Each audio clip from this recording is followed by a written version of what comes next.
Hi, welcome to my channel learning tutorial. ఈరోజు daily user sentences చూద్దాము. చూడండి, first one, don't eat anything out side. బయట ఏమీ తినవద్దు. Don't eat అంటే తినవద్దు, anything అంటే ఏదైనా, అవుట్ సైడ్ అంటే బయట. So don't eat anything outside అంటే బయట ఏమీ తినవద్దు. It was very terrible. It was very terrible. ఇది చాలా భయంకరంగా ఉంది. టెరిబుల్ అంటే భయంకరంగా. So it was very terrible అంటే ఇది చాలా భయంకరంగా ఉంది. You can do this. You can do this. మీరు దీన్ని చేయగలరు. క్యాన్ అంటే చేయగలవు, చేయగలను, చేయగలదు అని అర్థం. So you can do this అంటే మీరు దీన్ని చేయగలరు. యూ అంటే నీవు, మీరు. సో మీరు దీన్ని చేయగలరు. It is very delicated. It is very delicated. ఇది చాలా సున్నితమైనది. డెలికేటెడ్ అంటే మీనింగ్ వచ్చేసి సున్నితమైనది. So it is very delicated అంటే చాలా సున్నితమైనది. How many people are you with. How many people are you with. మీతో ఎంతమంది ఉన్నారు. హౌ మెనీ అంటే ఎంతమంది, ఆర్ యూ విత్ అంటే ఉన్నారు. So how many people are you with అంటే మీతో ఎంతమంది ఉన్నారు, మీతో ఎవరెవరు ఉన్నారు, మీతో ఎంతమంది ఉన్నారు, ఎంతమంది మీతో ఉన్నారు అనడానికి how many people are you with అంటారు. It's very astonishing. It's very astonishing. చాలా ఆశ్చర్యంగా ఉంది. అస్టానిషింగ్ అంటే ఆశ్చర్యం మీనింగ్. సో అస్టానిషింగ్ అంటే ఆశ్చర్యంగా ఉంది. Your presence makes me happy. Your presence makes me happy. మీ ఉనికి నాకు సంతోషాన్ని ఇస్తుంది. మీరు ఇక్కడ ఉంటే నాకు సంతోషంగా ఉంటుంది అని అంటూ ఉంటారు కదా, దానికి ఇంగ్లీష్లో చెప్పడానికి your presence makes me happy అనాలి. He is arrogant.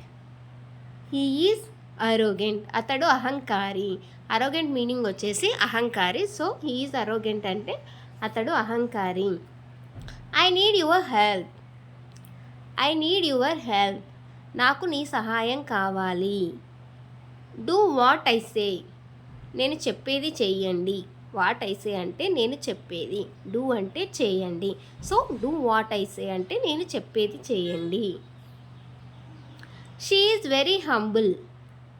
ఆమె చాలా వినయంగా ఉంటుంది. హంబుల్ అంటే వినయం మీనింగ్ వచ్చేసి. సో హంబుల్, వెరీ హంబుల్ అంటే చాలా వినయంగా. షీ అంటే ఆమె. So she is very humble అంటే ఆమె చాలా వినయంగా ఉంటుంది. She knows everything. ఆమెకు అన్నీ తెలుసు. She knows everything. ఆమెకు అన్నీ తెలుసు. Let me see. Let me speak. నన్ను మాట్లాడనివ్వండి.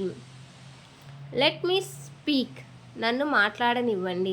లెట్ మీ ఈట్ అంటే నన్ను తిననివ్వండి. Let me right. నన్ను రాయనివ్వండి. లెట్ హిమ్ స్పీక్ అంటే అతన్ని మాట్లాడనివ్వండి. మీ అంటే నన్ను, హిమ్ అంటే అతన్ని. సో లెట్ హిమ్ స్పీక్ అంటే అతన్ని మాట్లాడనివ్వండి. లెట్ మీ స్పీక్ అంటే నన్ను మాట్లాడనివ్వండి. I lied due to fear. భయం వల్ల అబద్ధం చెప్పాను. లైస్ అంటే అబద్ధం, ఫియర్ అంటే భయం. ఓకేనా. లైస్ అంటే అబద్ధం, ఫియర్ అంటే భయం. So I lied due to fear. భయం వల్ల అబద్ధం చెప్పాను. Please call me later. దయచేసి నాకు తర్వాత కాల్ చేయండి. Please call me later. దయచేసి నాకు తర్వాత కాల్ చేయండి. Need not to say. చెప్పవలసిన అవసరం లేదు, చెప్పనవసరం లేదు. Next, may I know your name. నేను మీ పేరు తెలుసుకోవచ్చా. May I know your name. నేను మీ పేరు తెలుసుకోవచ్చా. Stay here. ఇక్కడ ఉండు. Stay here. ఇక్కడ ఉండు. స్టే అంటే ఉండడం, హియర్ అంటే ఇక్కడ. సో స్టే హియర్ అంటే ఇక్కడ ఉండు. He is very courageous. అతడు చాలా ధైర్యవంతుడు. He is very courageous. అతడు చాలా ధైర్యవంతుడు. కరేజ్ అంటే ధైర్యం. సో అతడు చాలా ధైర్యవంతుడు. Can you recognise him. మీరు అతన్ని గుర్తించగలరా, గుర్తుపట్టగలరా. రికగ్నైజ్ అంటే గుర్తుపట్టడం, హిమ్ అంటే అతన్ని. ఓకే, మీరు అతన్ని గుర్తుపట్టగలరా, గుర్తించగలరా అని. ఇవి ఈరోజు daily used sentences. I hope you like this video. If you like this video, please do like, share and subscribe. Thank you. Thanks for watching.